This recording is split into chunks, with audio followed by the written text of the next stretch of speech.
The black Friday Bombay bomb blasts. सबसे बुरा दिन। The black Friday Bombay bomb blasts. सबसे बुरा दिन। रमजान की सभी सुबहों की तरह 12 मार्च की शुरुआत भी शांति से हुई। ज्यादातर लोग पिछली रात सोए नहीं थे। उन्होंने अपनी योजनाओं पर विस्तार से चर्चा की थी और बम ले जाने वाले वाहन तैयार किए थे। भोर होते होते सभी वाहन, एक एम्बेसडर, 2 मारुति वैन, 3 मारुति 800, एक कमांडर जीप, एक मोटरसाइकिल और 4 स्कूटर, जिनमें से ज्यादातर मेमन परिवार या उनके दोस्तों के थे, RDX पुट्टी से लदे हुए थे और टाइगर की पार्किंग में डेटोनेटरों से जोड़े गए थे। 3 सूटकेस भी विस्फोटकों से भरे हुए थे, जिनमें टाइमर लगे थे। फिर बमों को उनके ठिकानों तक पहुंचाने का काम शुरू हुआ। समूह के कुछ सदस्य गायब थे, जैसे नासिर धकला और परवेज केलावाला, जो टाइगर के साथ पिछली बैठक में मौजूद भी नहीं थे। सरदार खान पूरी रात काम करने के बाद सुबह चुपचाप निकल गया था। इससे वे चिंतित थे, लेकिन अभी बहुत कुछ बाकी था, इसलिए उन्हें चिंता करने की जरूरत नहीं थी। चिकना ने सबसे पहले मोहम्मद इकबाल को विदा किया, जो सुबह 8 बजे दादर स्टेशन पर अपना स्कूटर पार्क करने निकला था। स्कूटरों को धक्का लगने पर रुकने के लिए सेट किया गया था और उनमें पेंसिल टाइमर भी लगे थे। दादर मध्य और पश्चिमी रेलवे के उपनगरीय रेलवे नेटवर्क के सबसे व्यस्त टर्मिनलों में से एक है। दिन के हर घंटे 10,000 से ज्यादा स्थानीय यात्री, साथ ही लंबी दूरी की ट्रेनों के सैकड़ों यात्री स्टेशन पर रुकते हैं। वहां एक विस्फोट तबाही मचा सकता था और कम से कम 2000 लोगों की जान ले सकता था।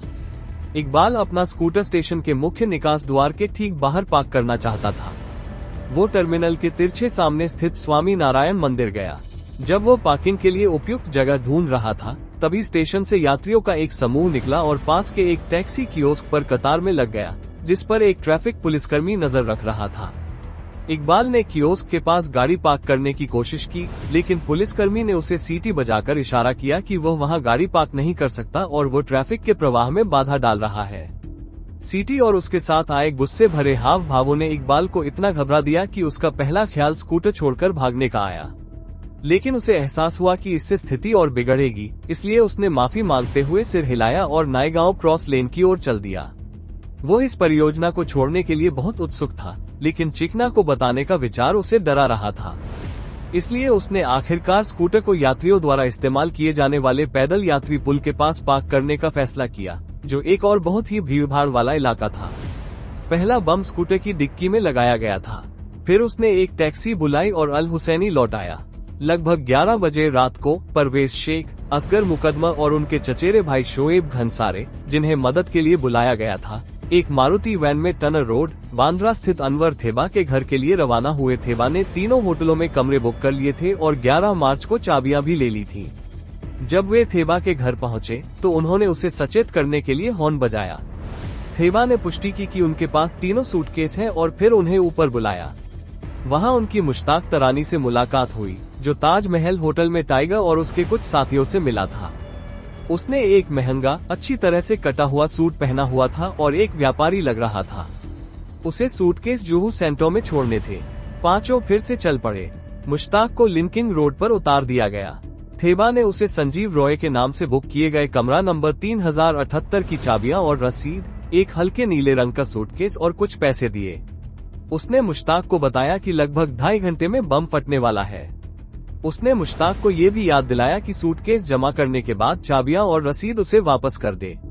मुश्ताक ने सिर हिलाया और अपने गंतव्य के लिए एक टैक्सी बुलाई। परवेज को सड़क से थोड़ी दूर पर उतार दिया गया।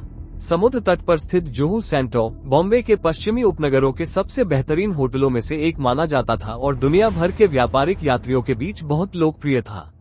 मुश्ताक फोर में दाखिल हुआ और सूटकेस का वजन महसूस करते हुए एक पल के लिए हिचकिचाया। उसने सीधे अपने कमरे में जाने का फैसला किया, लेकिन उसे ढूंढने में उसे दिक्कत हुई और उसे होटल के कर्मचारियों से मदद लेनी पड़ी। उसे लगा कि उसकी टूटी फूटी अंग्रेजी उसके परिष्कृत रूप को देखते हुए संदिग्ध लगेगी। जब वो एक बेलबॉय के पीछे पीछे अपने कमरे में गया तो उसके चेहरे पर पसीने की बूंदें बह रही थीं। बेलबॉय ने उससे लंबी परिचयात्मक बातचीत की, विभिन्न सुविधाओं के बारे में विस्तार से बताया और फिर टिप की उम्मीद में रुक गया। जब वो आखिरकार चला गया तो मुश्ताक ने तुरंत अपना सूटकेस छिपाने के लिए जगह ढूंढी। बिस्तर और बेडसाइड टेबल के बीच की जगह सबसे उपयुक्त लगी, इसलिए उसने उसे वहां रख दिया। जब तक कोई ध्यान से न देखे, ये दिखाई नहीं देगा। मुश्ताक ने सूटकेस पर एक आखिरी नजर डाली और फिर कमरे से बाहर निकलकर गलियारे में तेजी से चला गया। वो लिफ्ट से नीचे उतरा और अल हुसैनी के लिए टैक्सी बुलाई। सुबह के 11:35 बज रहे थे। मुश्ताक जब जुहू सेंटो में अपना कमरा ढूंढ रहा था, शोएब घनसारे थेबा को सांता क्रूज स्थित होटल एयरपोर्ट सेंटो के बरामदे में छोड़ गया, जो एयरपोर्ट के डोमेस्टिक टर्मिनल के पास है। उसने राजकुमार सक्सेना के नाम से कमरा नंबर 157 बुक किया था। उसका उदास चेहरा और जल्दबाजी होटल के कर्मचारियों को उससे बात करने से रोक रही थी। कमरा नंबर 157 पहली मंजिल पर था और थेबा लिफ्ट का इंतजार करने से इनकार करते हुए सीढ़ियों से नीचे चला गया। अपने कमरे का दरवाजा देखकर वो बड़ी मुश्किल से खुद को भागने से रोक पाया। जैसे ही उसने चाबी डाली, बगल वाले कमरे से एक रूम सर्विस वेटर ने उसका सूटकेस उठाने में उसकी मदद की। थेबा ने उसे घूरा और कमरे में घुसकर उसके मुंह पर दरवाजा बंद कर दिया। उसने कमरे में इधर उधर देखा, ये सोचते हुए कि सूटकेस कहाँ छिपाए, और आखिरकार अलमारी को चुना। उसने उसे अंदर रखा और दरवाजा बंद कर दिया। जैसे ही उसका काम पूरा हुआ, वो शौच के लिए बाथरूम की ओर भागा। वो जल्दी से होटल से निकला और टैक्सी रुकने से पहले ही उसमें सवार हो गया। उसने ड्राइवर से माहिम ले चलने को कहा। सुबह के 11:40 बज रहे थे और तीसरा बम पहले ही लगाया जा चुका था। होटल में आखिरी बम परवेज ने लगाया था, जिसने लिंकिंग रोड स्थित होटल सी रॉक के स्वीट 1840 में सूटकेस छोड़ा था, जिसे डोमिनिक डिसूजा ने गोरखपुर मेटल्स के आडवाणी के नाम से बुक किया था। परवेज ऑटो रिक्शा से शहर के सबसे आलीशान होटलों में से एक में पहुंचा। उसने एक बेलबॉय से अलंकृत लॉबी में अपना कमरा दिखाने को कहा, लेकिन उसे उस आदमी के साथ कदम मिलाकर चलने में दिक्कत हो रही थी, क्योंकि वो चित्रों और झूमरों से इतना मंत्रमुग्ध था। उसे 18वीं मंजिल पर उसका कमरा दिखाया गया। उसने आश्चर्य से कमरे में इधर उधर देखा और फिर बिस्तर पर सूटकेस देखा। उसने उसे बिस्तर के नीचे सरका दिया। फिर उसने दरवाजा खोला, बाहर झांका और एक खाली गलियारा देखकर बाहर निकल गया और दरवाजा बंद कर दिया। बाकी सभी की तरह उसने भी माहिम वापस जाने के लिए टैक्सी ली। दोपहर के 12:05 बज रहे थे। दोपहर से कुछ पहले एक नीली कमांडर जीप अल हुसैनी से निकली और शहर के केंद्र की ओर तेजी से बढ़ी। टाइगर ने तस्करी के लिए जिन जीपों का इस्तेमाल किया था, उनमें से एक के फर्श के नीचे एक बड़ा छेद था। इस बार उस छेद में लगभग 25 किलोग्राम RDX था।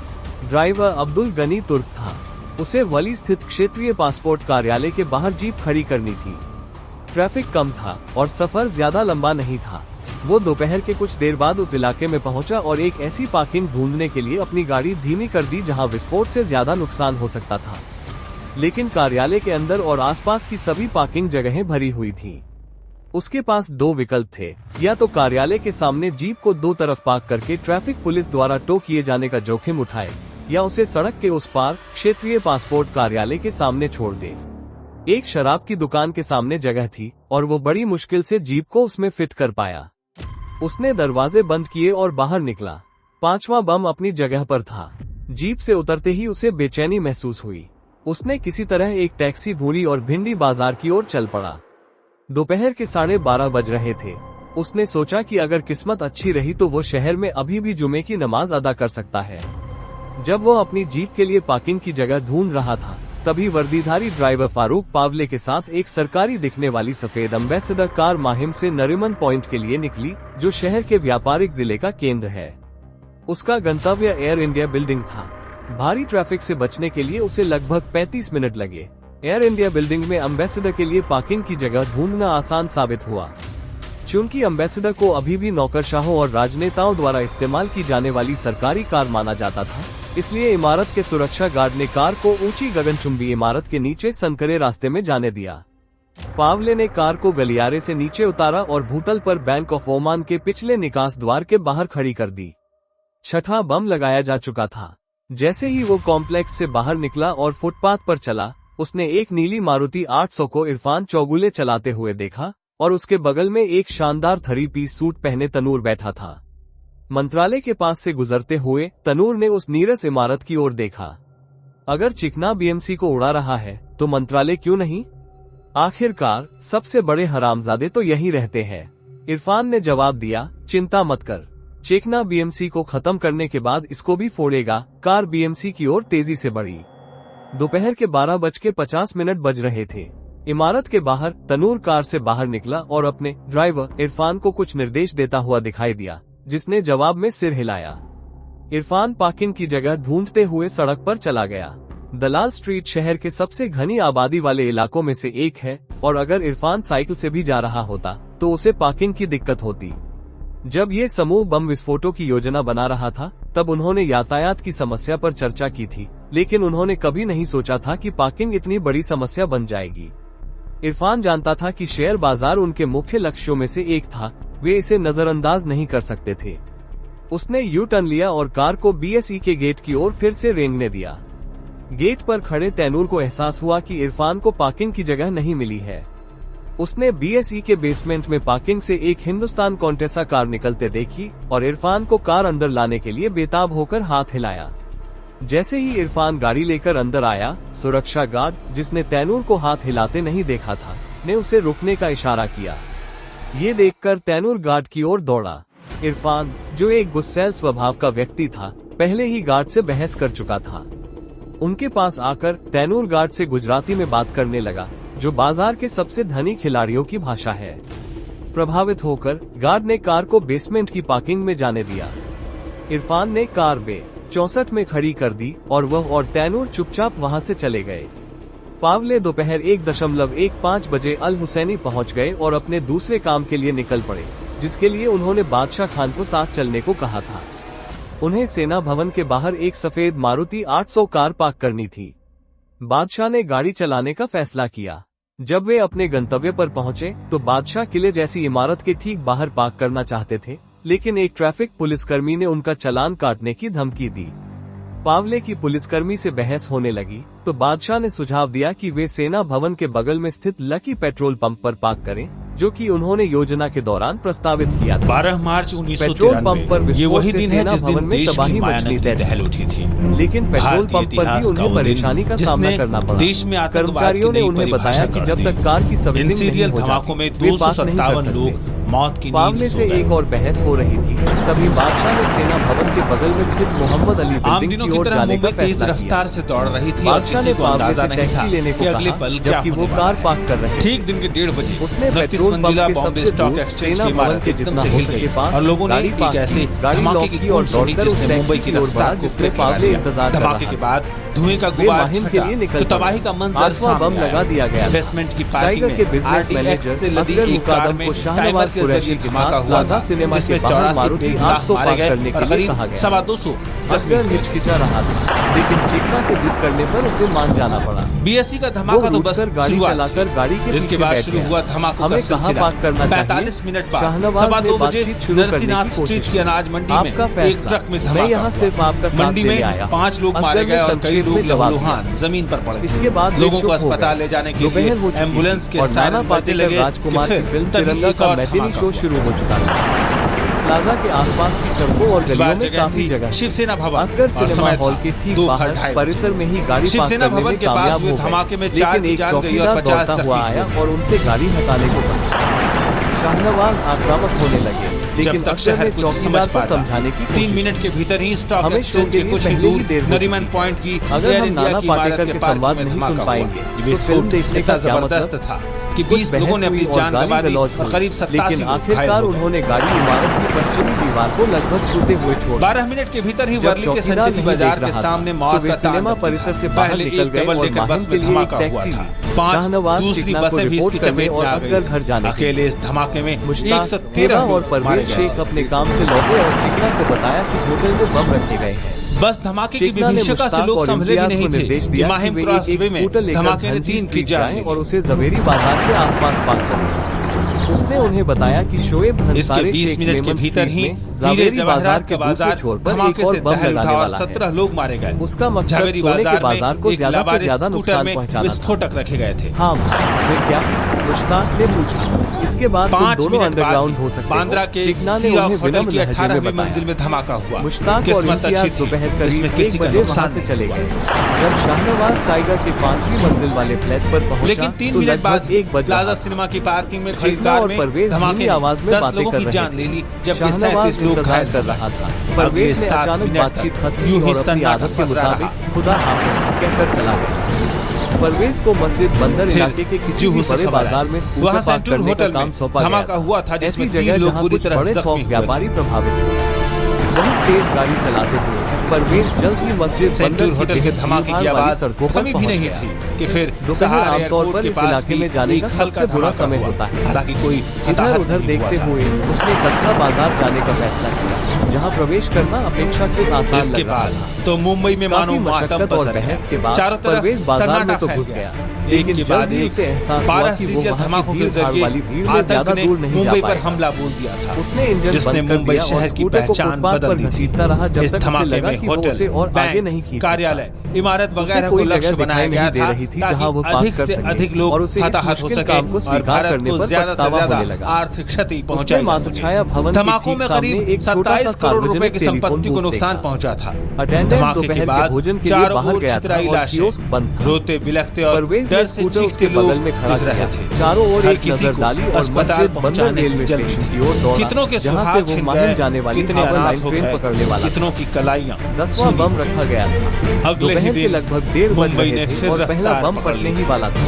लेकिन इंसान का इंतजार और इम्तियाज दो स्कूटरों पर जावेरी बाजार के उत्तरी छोर पर 25 साल के लिए निकल पड़े थे। जैसे ही मुश्ताक प्रिंसेस स्ट्रीट फ्लाईओवर पर चढ़ा, उसने आगे एक बड़ा ट्रैफिक जाम देखा। आसपास के लोगों की बातचीत से उसे अंदाजा हुआ कि बम बीएसी में फटा है।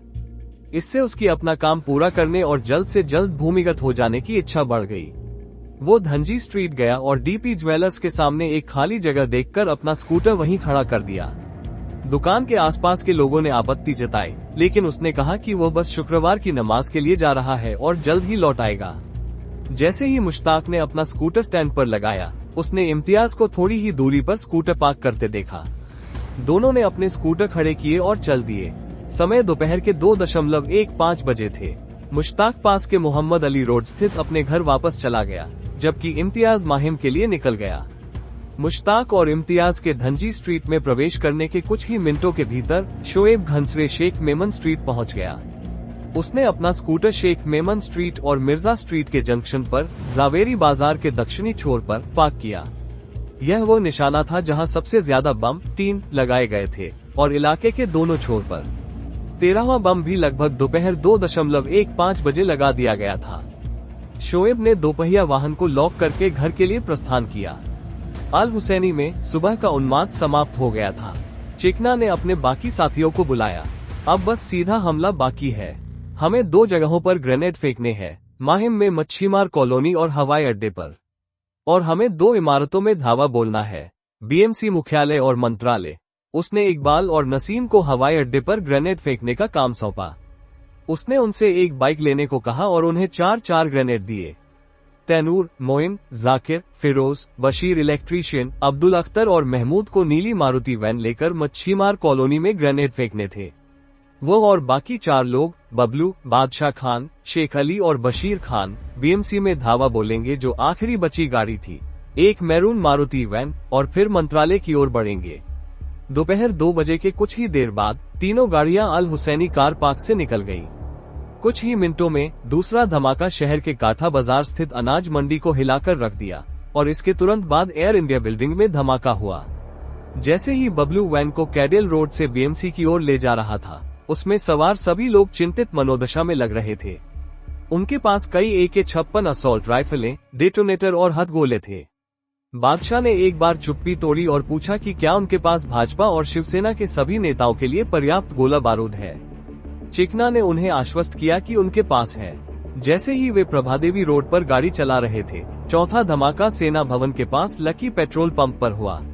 दोपहर के 2:30 बज रहे थे। इस बीच नीली वैन अल हुसैनी के पास माहिम मछुआरों की झोपड़ियों के बाहर सड़क पर रुकी।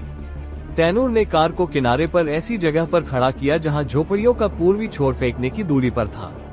उसने इंजन चालू रखा, जबकि बाकी 6 लोग 3-4 ग्रेनेड लेकर बाहर निकले। वे एक दूसरे से कुछ दूरी पर खड़े हो गए और स्वतः ही गेंदबाजी की मुद्रा में आ गए।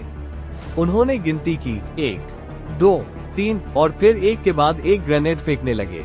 ग्रेनेड के गिरने से पहले ही वे मुड़ गए और वैन में चढ़ने के लिए दौड़ पड़े। जब तक पहला ग्रेनेड फटा, तैनूर कार मोड़ चुका था और माहिम कॉजवे से दूर जा रहा था। बाद में वे लोग अलग हो गए और अपने अपने रास्ते चले गए। जैसे ही मैरून वैन प्रभादेवी से पार होकर वली की ओर बढ़ रही थी, चिकना ने देखा कि एक डेटोनेटर चमकने लगा था। उसने सोचा कि यह फट जाएगा और उन सभी की मौत हो जाएगी। उसने सहज ही उसे उठा लिया और बादशाह खान को दे दिया। सभी लोग डर के मारे स्तब्ध थे और कुछ सोच भी नहीं पा रहे थे। बादशाह ने तुरंत उसे शेख अली को दे दिया। शेख ने बिना समय गंवाए डेटोनेटर खिड़की से बाहर फेंक दिया। कार वली में क्षेत्रीय पासपोर्ट कार्यालय के बाहर थी। एक जोरदार विस्फोट ने उनके दिमाग और इंद्रियों को सुन्न कर दिया। वैन जमीन से उठी और धड़ाम से सड़क पर गिर पड़ी। पीछे का विंडो स्क्रीन टूट गया, लेकिन वे लोग अभी भी जिंदा होने के लिए बेहद आभारी थे। उनका मानना था कि अगर डेटोनेटर 1 सेकंड और कार में रहता तो वे सब मर जाते। एक अजीब संयोग से शराब की दुकान के सामने गनी द्वारा खड़ी नीली कमांडर जीप में उसी समय विस्फोट हुआ जब डेटोनेटर बाहर फेंका गया था।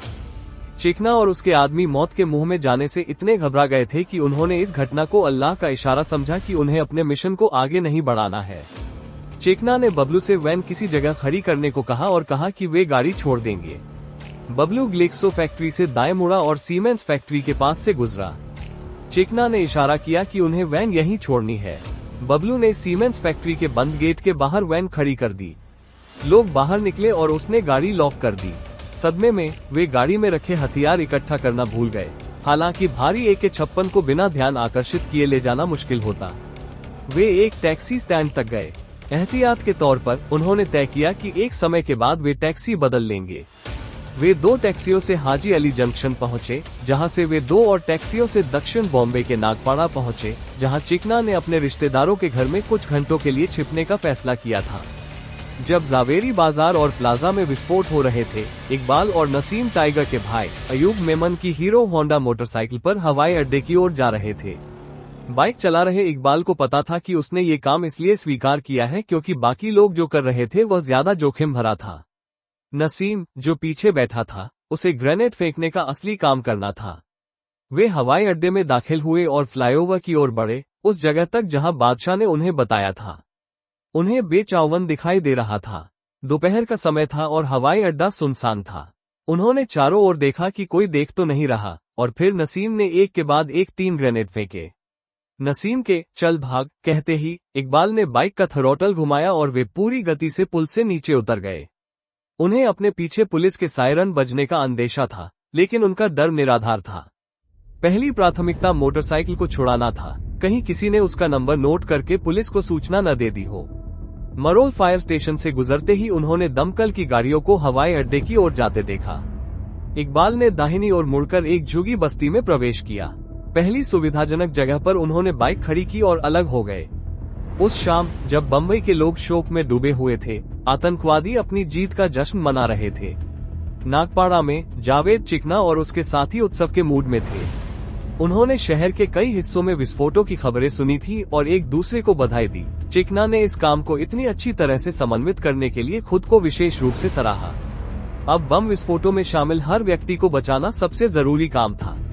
चिकना ने उस शाम मिलने पर उनमें से प्रत्येक को 10,000 रुपये दिए। उसने उन्हें जल्द से जल्द शहर छोड़ने का निर्देश दिया, लेकिन दुबई में टाइगर के संपर्क में रहने को कहा। अपराध शाखा का एक अंग, बम्बई स्थित बम निरोधक दस्ता, देश में सर्वश्रेष्ठ माना जाता था। ये पूरी तरह से सुसज्जित था और इसमें 3 निरीक्षकों, 9 उप निरीक्षकों और 15 कांस्टेबलों का एक सुप्रशिक्षित स्टाफ था। इसका नेतृत्व एक प्रतिभाशाली और अपरंपरागत अधिकारी, वरिष्ठ पुलिस निरीक्षक नंद कुमार चौगुले कर रहे थे।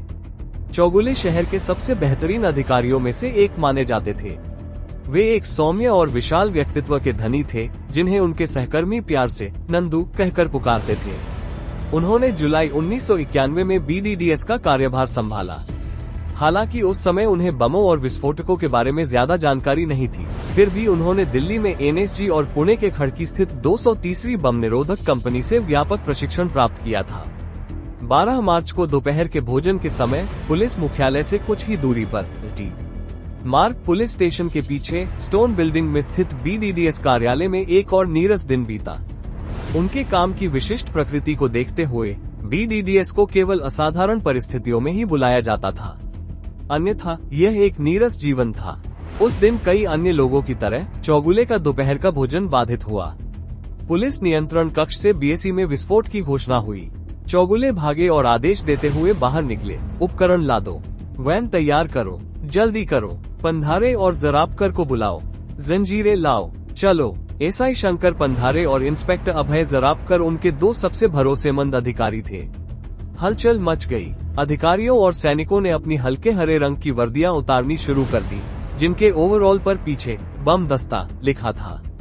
वैन में जरूरी उपकरण भरे हुए थे, जिनमें से ज्यादातर आयातित थे और हर एक को एक विशेष रूप से डिजाइन किए गए कैबिनेट में अपनी जगह पर रखा गया था। इनमें सबसे महत्वपूर्ण radio cable control mobile investigation unit RCMIU था, जो एक रेडियो संचालित रोबोट था जो उन बम विस्फोट स्थलों पर जाता था जो इंसानों के लिए बहुत खतरनाक थे और बमों को विस्फोट के लिए सुरक्षित स्थानों पर पहुंचाता था।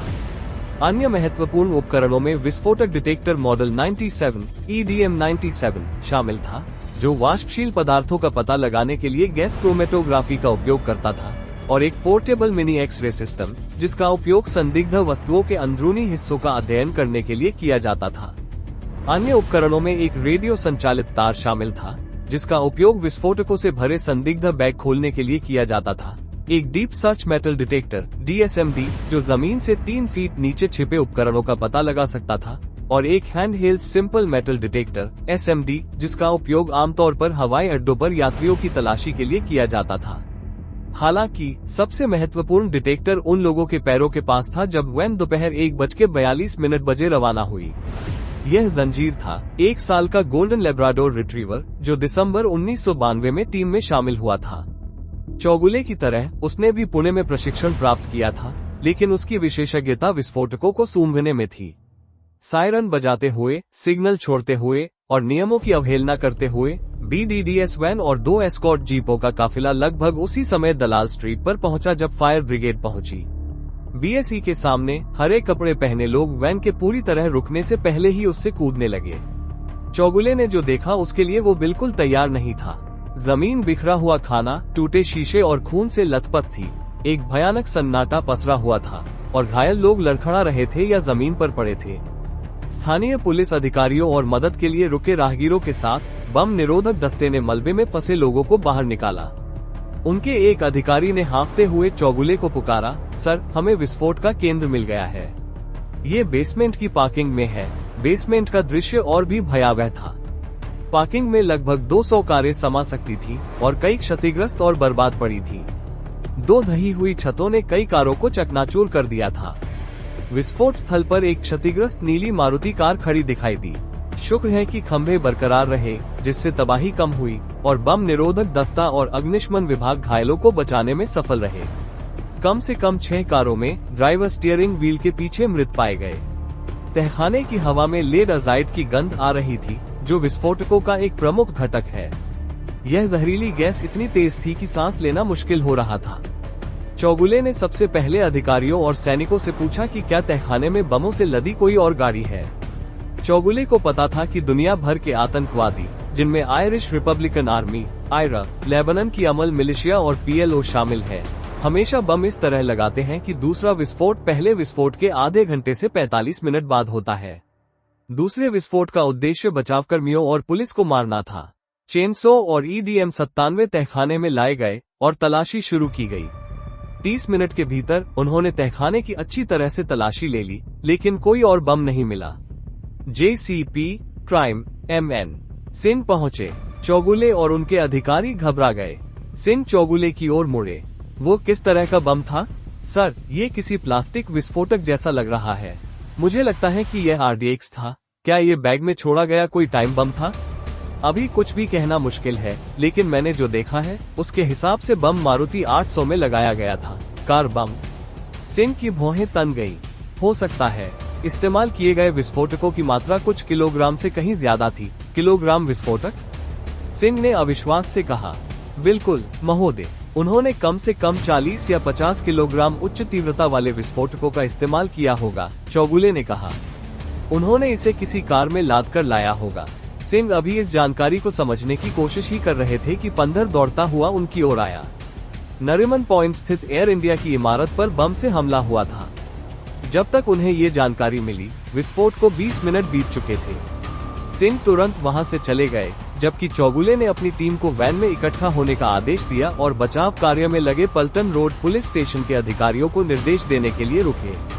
जिन गाड़ियों के ड्राइवर मारे गए हैं उन्हें बाहर निकालो, बहुत सावधानी से, स्लैब को हाथ से हटाने की कोशिश मत करो, इस काम के लिए क्रेन बुलाओ, बेसमेंट साफ करो, आसपास खड़ी हर गाड़ी की तलाशी लो, खाली या संदिग्ध दिखने वाली गाड़ियों को हटा दो। चौगुले और उनकी टीम सायरन बजाती एक वैन में सवार होकर निकल पड़े।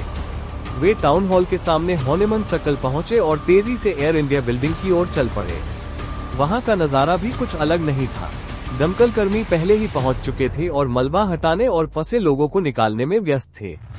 चौगुले और उनके साथी वैन से बाहर निकले और 3 दिशाओं में बिखर गए।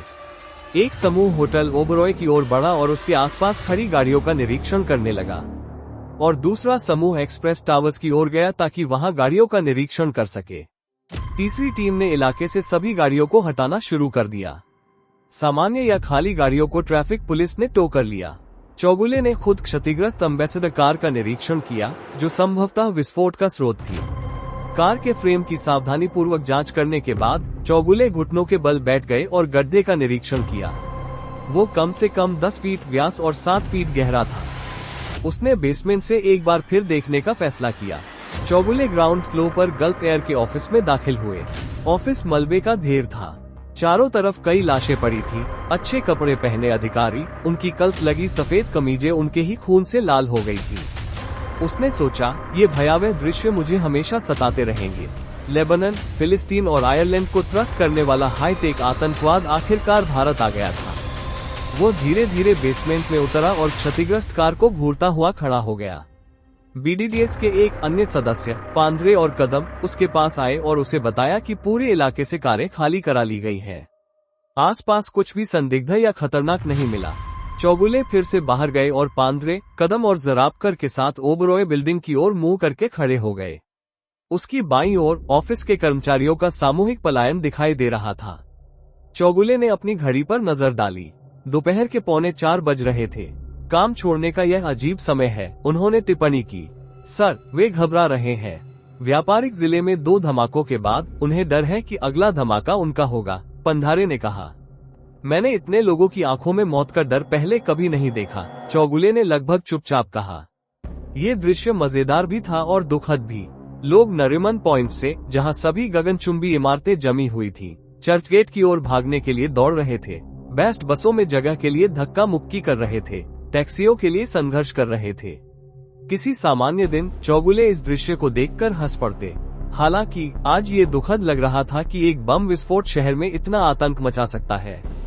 बम निरोधक दस्ते ने MN सिंह को खाली करा लिया था और निष्कर्ष निकाला था कि कार में कम से कम 45 किलोग्राम RDX का इस्तेमाल किया गया था। चौगुले फिर से बेसमेंट के पास पहुंच रहे थे कि एक कांस्टेबल दौड़कर उनके पास आया। सर, अभी एक संदेश आया है। मस्जिद बंदर में एक विस्फोट हुआ है। चौगुले वहीं रुक गए। एक बार फिर बम निरोधक दस्ता वैन की ओर दौड़ा। कुछ ही मिनटों में वैन मस्जिद बंदर की ओर उड़ रही थी, एक और त्रासदी के स्थल की ओर। शहर पुलिस के BDDS के अलावा BDDS का सहार हवाई अड्डे पर एक स्वतंत्र कार्यालय भी था, जिसके प्रमुख मेजर सेवानिवृत्त वसंत लक्ष्मण जाधव थे। ये बम निरोधक दस्ता नागरिक उड्डयन मंत्रालय का हिस्सा था। जाधव को भारतीय सेना में 26 साल बिताने के बाद बम निरोधक दस्ते का प्रमुख नियुक्त किया गया था, जहां वे 1981 से विस्फोटकों का प्रबंधन कर रहे थे। पुलिस नियंत्रण कक्ष ने भी चौगुले को सूचित किए जाने के कुछ ही देर बाद दोपहर 1:45 बजे जाधव को BSE विस्फोट के बारे में सूचित किया। जाधव को चौगुले या किसी भी अन्य अधिकारी की तुलना में ऐसी आपात स्थितियों से निपटने का कहीं अधिक अनुभव था। जाधव और उनकी टीम अपनी जीप और एम्बेसडर कार में रवाना हुए। चूंकि उनका कार्यालय BSE से शहर के दूसरी तरफ था, इसलिए उन्हें वहां पहुंचने में 1 घंटा लग गया। माहिम इलाके से गुजरते समय उन्हें दूसरे विस्फोट के बारे में पता चला। दोपहर 2:55 बजे जाधव की जीप वली के मनीष नगर बिल्डिंग के पास से गुजरी। अचानक एक विस्फोट ने इलाके को तहस नहस कर दिया। दोनों BDDS वाहन कम से कम 1 फुट ऊपर उछल गए। दोनों में गड्ढे हो गए और उनकी खिड़कियां टूट गईं। टीम बुरी तरह हिल गई। जाधव ने अपने वाहनों और इलाके को हुए नुकसान का मुआयना करने के लिए काफिला रोका। फिर एक के बाद एक उन्हें मस्जिद बंदर और प्लाजा सिनेमा में हुए विस्फोटों के बारे में पता चला। जब वे सोच रहे थे कि कहां जाएं, उन्हें पता चला कि सहार हवाई अड्डे पर भी हमला हुआ है। जाधव के लिए ये स्पष्ट प्राथमिकता थी और वो और उनकी टीम अपने बेस पर लौट आए। विस्फोट के बाद मस्जिद बंदर में इतनी भीड़ थी कि पुलिस के लिए इलाके में घुसना लगभग नामुमकिन था। एक तेज सायरन की आवाज सुनकर आखिरकार BDDS टीम बाजार में घुस पाई, लेकिन उन्होंने कुछ खड़े स्कूटरों को गिरा दिया और एक ठेले और एक साइकिल को क्षतिग्रस्त कर दिया। वैन शाम 4 बजे मातृछाया भवन पहुंची। हालांकि दूसरा धमाका यहीं हुआ था, लेकिन सिर्फ पायधोनी पुलिस ही घटनास्थल पर पहुंची थी, क्योंकि बाकी पुलिस बल एयर इंडिया भवन और BAC में व्यस्त था। जब तक BDDS टीम पहुंची, तब तक ज्यादातर मृतकों और घायलों को JJ अस्पताल ले जाया जा चुका था। चौगुले ने विस्फोटक ले जाने के संदेह में क्षतिग्रस्त स्कूटर और नरसिंहनाथ स्ट्रीट पर और उसके आसपास खड़े वाहनों की अनिवार्य तलाशी ली और फिर जंजीर से होते हुए आगे बढ़े। हालांकि उन्होंने इलाके को खाली घोषित करने में थोड़ी हिचकिचाहट दिखाई, क्योंकि हमलावरों का इरादा बाकी 2 जगहों पर और भी ज्यादा तबाही मचाने का था। उन्होंने पंधारे को EDM 97 के साथ सड़क पर नजर रखने को कहा। स्कूटर पर 20 किलोग्राम से ज्यादा विस्फोटक नहीं थे। पछताने से बेहतर है कि सावधानी बरती जाए। चौगुले ने अपनी जेब से रुमाल निकाला और अपना माथा पोंछा। रुमाल ने उन्हें अपनी पत्नी माधुरी की याद दिला दी, जिन्होंने उस सुबह उसे अपने अंदर छिपा रखा था। उनके बारे में सोचकर ही उन्हें सुकून मिला।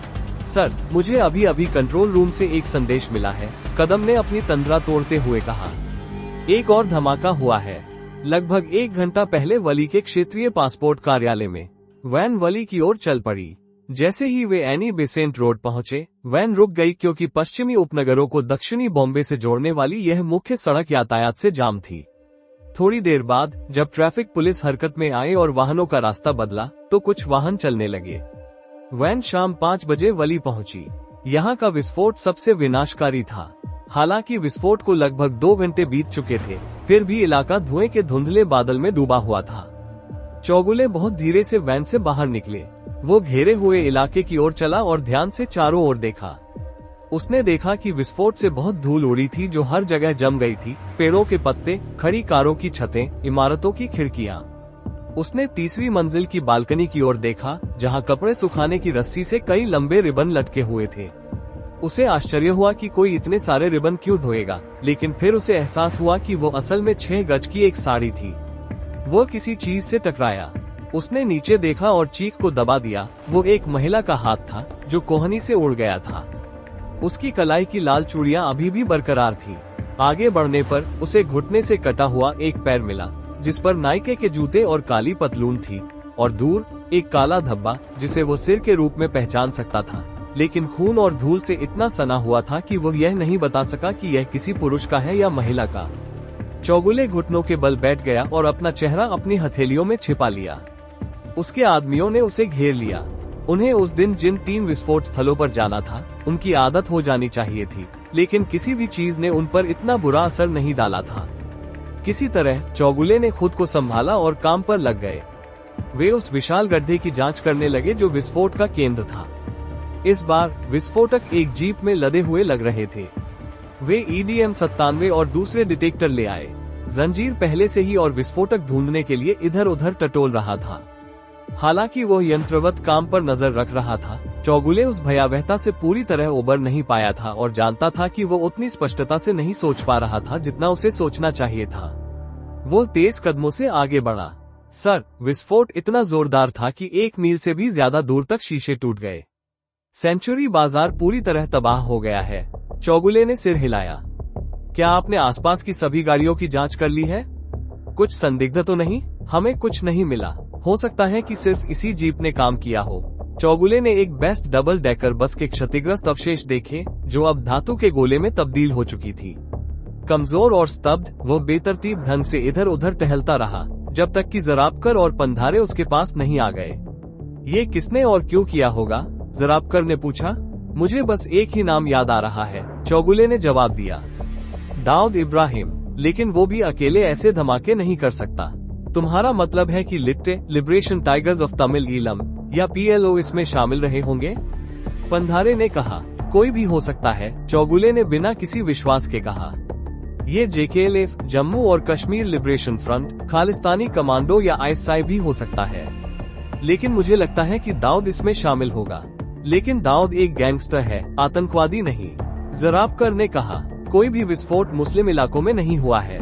डोंगरी, मोहम्मद अली रोड और पायत धोनी अछूते हैं। बम उन इलाकों में फटे जहां मुसलमान कम ही बड़ी संख्या में आते हैं, जैसे नरीमन पॉइंट, BAC या यहाँ तक कि मस्जिद बंदर भी। लेकिन फिर आतंकवादी समूहों से मदद क्यों मांगी जाए? कदम ने बीच में ही टोक दिया, कोई भी गैंगस्टर इतनी तेज तीव्रता का विस्फोटक नहीं ला सकता। चौगुले ने कहा, चाहे प्लास्टिक का हो या कुछ और। यह RDX है, आप इसे खुले बाजार में नहीं खरीद सकते। दाऊद को मदद की जरूरत होगी, उसे एक शक्तिशाली और संसाधनों से लैस आतंकवादी संगठन की जरूरत होगी। उन्होंने यहाँ कम से कम 80 किलोग्राम विस्फोटक का इस्तेमाल किया होगा। चौगुले के बोलते ही कदम के हाथ में रेडियो चालू हो गया। एक कर्कश आवाज ने बम निरोधक दस्ते को दादर के प्लाजा सिनेमा की ओर निर्देशित किया। बिना कुछ कहे वे भाग गए। इस बार सड़कें अपेक्षाकृत सुनसान थीं, क्योंकि दहशत ने ज्यादातर लोगों को घर जाने पर मजबूर कर दिया था। वे 80 किलोमीटर प्रति घंटे की रफ्तार से गाड़ी चला रहे थे, जो आम दिनों में कल्पना से भी परे थी। वे शाम 6:15 बजे वली से निकले और 6:30 बजे प्लाजा पहुंचे। उस दिन कई जगहों पर जाने के बावजूद BDDS टीम जहां भी गई, उन्हें डर का एहसास हुआ। जैसे ही उन्होंने आसपास की गाड़ियों की तलाशी और इलाके का निरीक्षण पूरा किया और सिनेमा हॉल पहुंचे, उनके रेडियो ने उन्हें बताया कि बांद्रा और दादर में 2 ट्रेनों में और 3 होटलों में बम विस्फोट हुए हैं। सी रॉक और पश्चिमी उपनगरों में 2 सेंटर्स। चौगुले सोच रहे थे कि उन्हें पहले कहां जाना चाहिए। वो ये भी सोच रहे थे कि क्या उन्हें टीम को अलग कर देना चाहिए। जैसे जैसे टीम इस पर चर्चा करते हुए, पुलिस नियंत्रण कक्ष ने उन्हें बताया कि ट्रेन विस्फोटों की खबर सिर्फ अफवाह थी। चौगुले ने राहत की सांस ली। प्लाजा पर अपना काम खत्म करने के बाद उन्होंने सी रॉक जाने का फैसला किया। पंधारे प्लाजा के चारों ओर एक चेन चला रहे थे। उनसे मिलने जा रहे चौगुले को अचानक एहसास हुआ कि पूरी सड़क खाली थी। एक भी गाड़ी नजर नहीं आ रही थी। सूरज कुछ मिनट पहले ही डूबा था, लेकिन खालीपन और सन्नाटा भोर जैसा था। वॉकी टॉकी फिर से कड़कड़ाया। क्राइम डिपार्टमेंट बम निरोधक दस्ते को वली जाने को कह रहा है।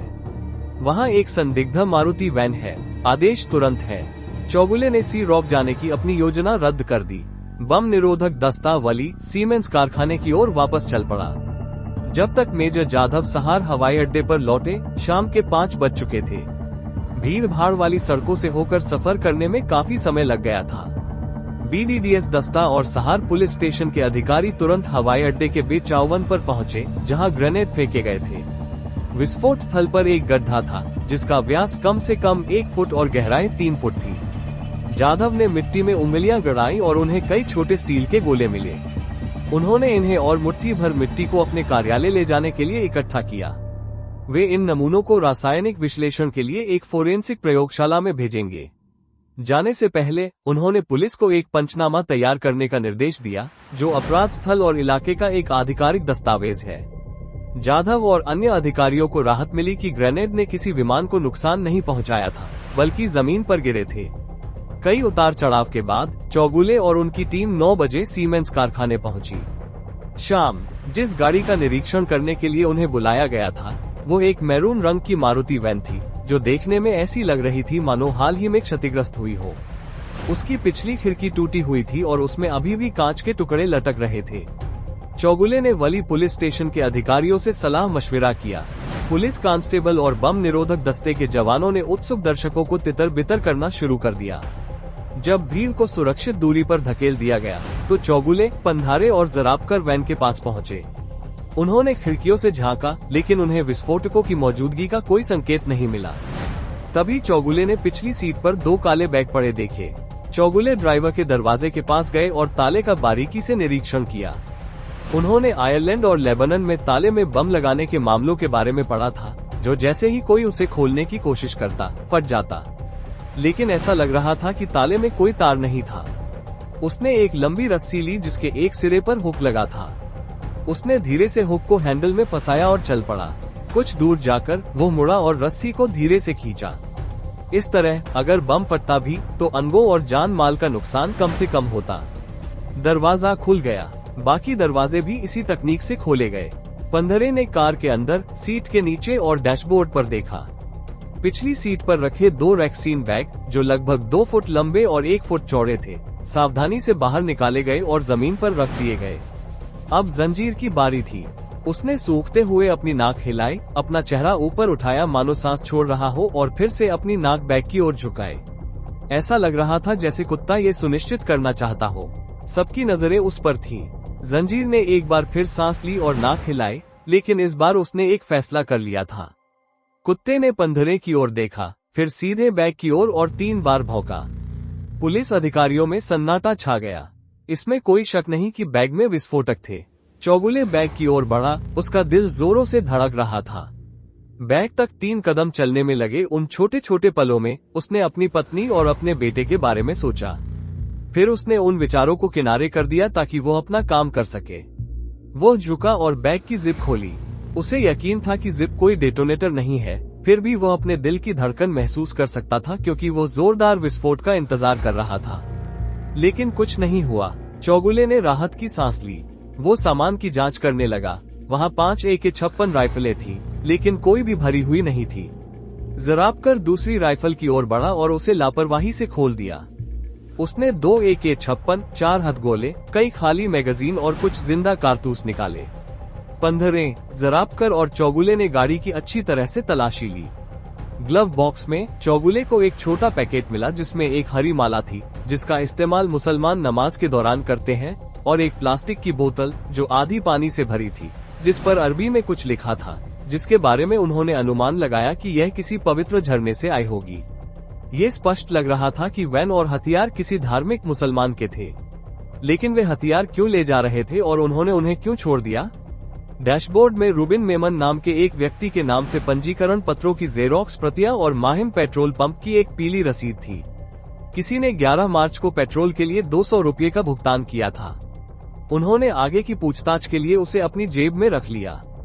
चौगुले ने वैन, बैग और बंदूकें वली पुलिस अधिकारियों को सौंप दी।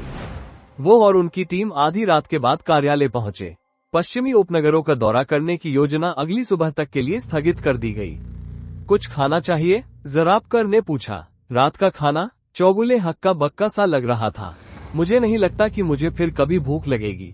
उसने पुलिस कंट्रोल रूम में फोन किया कि क्या कोई और आपातकालीन कॉल आई है, लेकिन उसे बताया गया कि सिर्फ उसकी पत्नी ने ही कई बार फोन किया है।